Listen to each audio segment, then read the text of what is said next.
Jina langu naitwa Samuel Juguna. Ni mkaaji wa hapa ni nyumbani. Ile kazi tunafanya hapa ni kilimo na hii maji ya dam na mvua ni ya season. Kama wakati huu tunavuna maji, alafu tunaendelea kulima hii chakula ya miezi 3 hivi, mboga. Tunatumia mboga kama cabbage, tuna spinach, na tunaendelea kupanda hata maharagwe hivi, chakula hizi za muda mfupi. Wakati huu tuendi vibarua kazi, kutoka wakati corona ilikuja, mambo ya kazi tuliwacha tukarudi kwa shamba. Sasa sababu tuko na hii dam, tukaamua tupande hizi mboga zitusaidia hapa nyumbani na hata tupate pesa kidogo ya.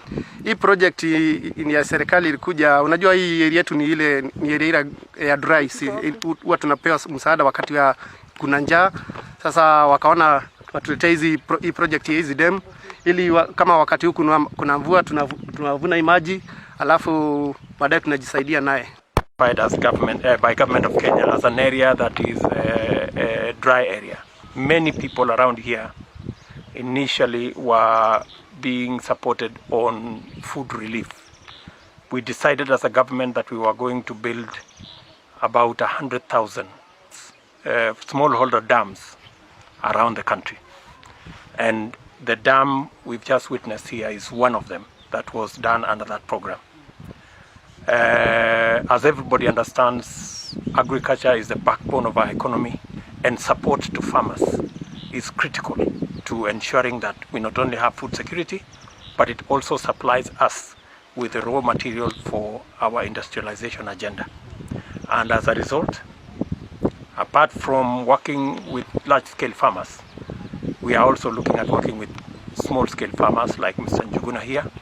And I am very happy that he has taken advantage of the dam, this small water pan, and you can see he is now growing potatoes in an area that was dry. He now has potatoes, he has cabbages, he has managu, he has beans, and he's just told me himself that he was a small-scale trader. When Corona came, he decided to retreat to his farm and do what he's doing here.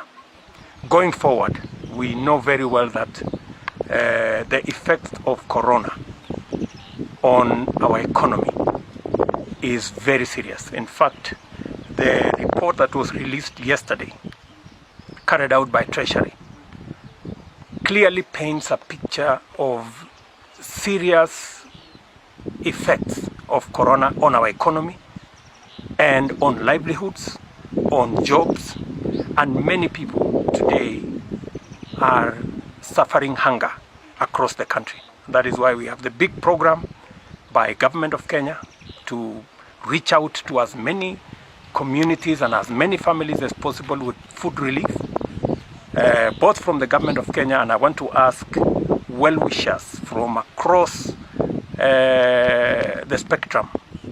Anybody who can afford an extra meal should make it available for their neighbor, for the person next door, and those of us who can manage to mobilize support for families that do not have food.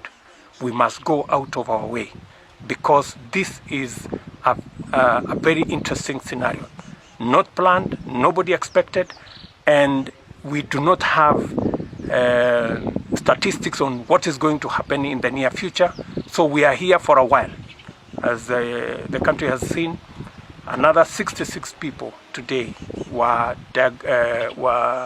diagnosed with corona, meaning that the numbers are going up, and therefore we have to be vigilant, all of us as the people of Kenya, and adhere to the government directives that are being rolled out to ensure that we minimize the effects of corona and begin to focus heavily on the post-corona period, where we will open up our economy, ensure that we have the necessary incentives to our farmers, and that is the plan we have as Government of Kenya, to ensure that we have the necessary support going to our farmers, going to our SMEs, going to the vulnerable, to ensure that we mitigate and minimize the effect of corona that has devastated not just our economy, but many economies across the world, because this is a new phenomenon.